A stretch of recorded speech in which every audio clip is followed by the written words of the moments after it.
Assalamualaikum warahmatullahi wabarakatuh. Berjumpa lagi saudara-saudara di Rakyat Berpikir. Teman-teman semuanya, sebelum kita beraktivitas pada pagi ini, kita sedikit menyampaikan hal-hal yang saat ini menjadi perbincangan di publik. Sebagaimana kita ketahui, Pak Hasto di prokes Pak Akbar Faisal, beliau sampaikan terus terang akan membuka semuanya. Dan saat ini kita ketahui bahwa yang bermain di belakang Pak Anies selama ini adalah Pak Joko Widodo, sesuai apa yang disampaikan oleh Pak Hasto di prokes Akbar Faisal tersebut. Beliau menyatakan bahwa dalam kasus Formula E yang terjadi tahun 2022 itu sengaja dikriminalisasi atas perintah Pak Joko Widodo yang disampaikan oleh Pak Sekjen PDIP Pak Hasto. Ini beliau membuka karena Pak Joko Widodo ini bertemu langsung dengan Pak Hasto dan beliau sampaikan dia merasa khawatir dengan kehadiran Pak Anies Baswedan di kancah politik nasional kita. Dengan itu, dengan menggunakan kasus Formula E yang tidak jelas ini untuk sengaja dibuat-buat untuk mengkriminalisasi Pak Anies Baswedan sehingga beliau karir politiknya mati di Republik ini. Ini sangat mengejutkan dan yang menyampaikan sendiri adalah orang terdekat dari pemerintahan sebelumnya, sehingga ini bisa dipertanggungjawabkan dan Pak Hasto sampaikan dia akan pertanggungjawabkan apa yang beliau sampaikan.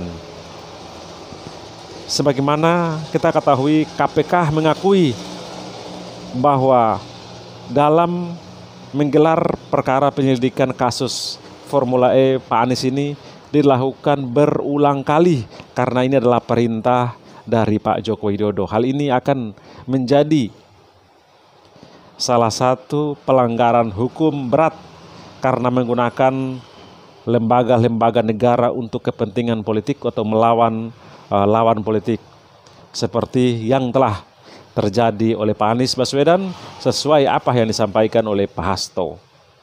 Itu artinya ada peluang, ada hukum yang tersedia apabila Pak Anies ini bersedia untuk melaporkan Pak Joko Widodo karena melanggar hak asasi manusia, melaporkan dan juga melaporkan ke Komnas HAM. Karena ini melanggar hak asasi manusia dan pencemaran nama baik karena kasus ini sengaja untuk dikriminalkan karena kasus ini telah berjalan bertahun-tahun dan muncul setiap pilkada atau Anies Baswedan ini maju setiap kepala daerah sehingga digunakan untuk melawan Pak Anies, tetapi kasus ini tidak ada karena kasus ini setelah diselidiki berulang kali sesuai apa yang disampaikan oleh Pak Denny yang berada di Australia. Beliau sampaikan kasus Anies Baswedan ini telah digelar perkara penyelidikan sebanyak 19 kali, tetapi tidak ditemukan bukti-bukti karena memang kasus ini diada-adakan untuk mengkriminalisasi Pak Anies Baswedan itu sendiri. Karena sudah tidak aneh lagi kita melihat dinamika politik dari mulai Pilpres Anies Baswedan maju di Pilpres, begitu macam tantangan yang beliau hadapi karena ada kekuatan kuat yang berada di belakang situ yang bermain.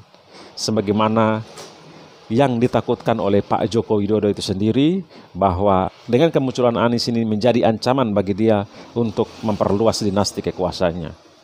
Teman-teman semuanya yang saya hormati dan saya banggakan, ini adalah ungkapan yang bisa dipertanggungjawabkan oleh Pak Hasto sendiri, dan dibalik semua itu adalah Pak Joko Widodo. Melihat apa yang disampaikan dari Pak Hasto itu, kita bisa menarik dari dinamika politik Pak Anies Baswedan di Pilpres sampai Pilkada. Sebagaimana beliau selalu cawe-cawe untuk bisa tidak maju di Pilpres, tetapi Nasdem beranikan diri untuk mencalonkan Anies Baswedan bersama dengan Partai PKS, Partai PKB, sebagaimana kita ketahui, dan juga partai lainnya, serta ada ancaman besar, yaitu bisnis-bisnis Surya Paloh yang mengalami masalah karena beliau memberanikan diri melawan Pak Joko Widodo, karena Pak Joko Widodo sudah menyatakan Pak Anies menjadi ancaman bagi politik atau keinginan beliau untuk selalu berkuasa sesuai dengan dinasti politiknya. Jadi teman-teman semuanya, sehingga di Pilpres selesai, setelah itu masuk ke pilkada, kita ketahui demikian telah terjadi. Kalian pasti sudah tahu dan bisa menilai sendiri pergerakan-pergerakan politik.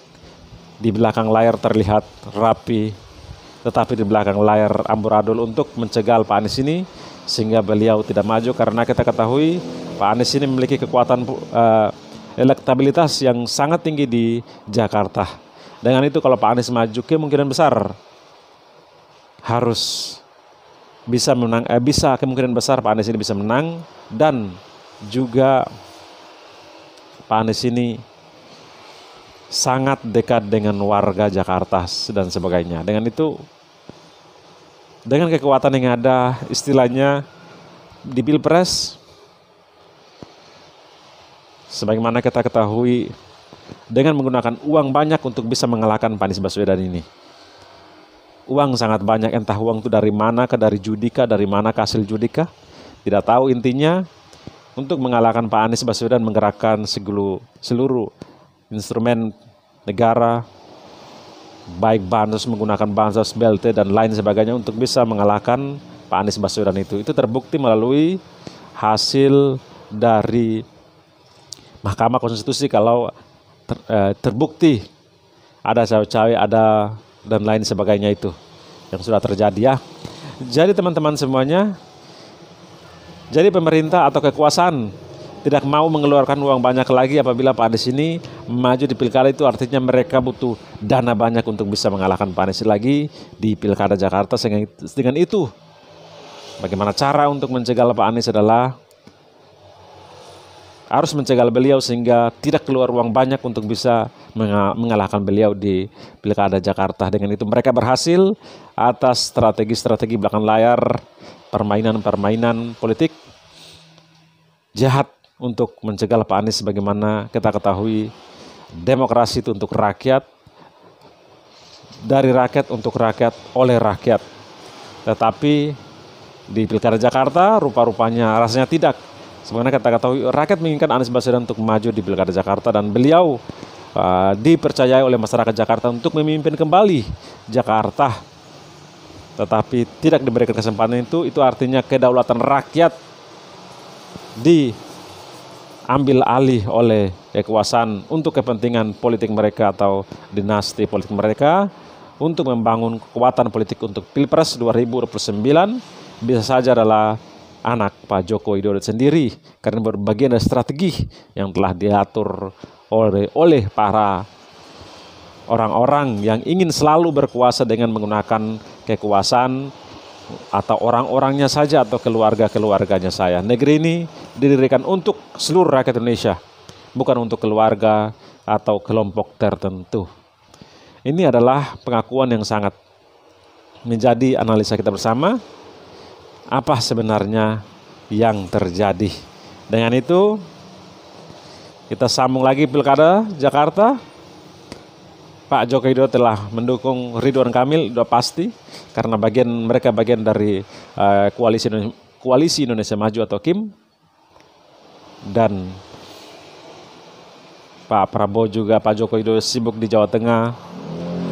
Dan Pak Anies Baswedan mengambil langkah yang tepat, beliau mendukung Pak Rano Karno di akhir, sehingga memberikan kejutan, sehingga pergerakan untuk melawan itu waktu yang sangat sempit, saudara-saudara sekalian. Dengan itu langkah politik Pak Anies Baswedan yang tepat untuk mendukung Pak Pramono Anung dan juga Pak Rano Karno. Karena mendukung mereka itu artinya melawan Pak Joko Widodo. Kalau mereka mendukung RK itu artinya bersama-sama mendukung kekuatan politik Pak Joko Widodo itu sendiri atau dan lain sebagainya. Dengan itu saya sampaikan teman-teman semuanya, tetap kita bicarakan hal-hal yang menyangkut negeri ini. Siapapun yang merusak demokrasi, tujuan dari negara ini, diri kan kita harus lawan dengan akal sehat secara demokratis. Teman-teman semuanya, kita lanjut besok lagi. Jangan lupa like dan subscribe. Salam akal sehat, selamat beraktivitas, salam hormat, salam sehat selalu. Amin ya rabbal alamin. Assalamualaikum warahmatullahi wabarakatuh.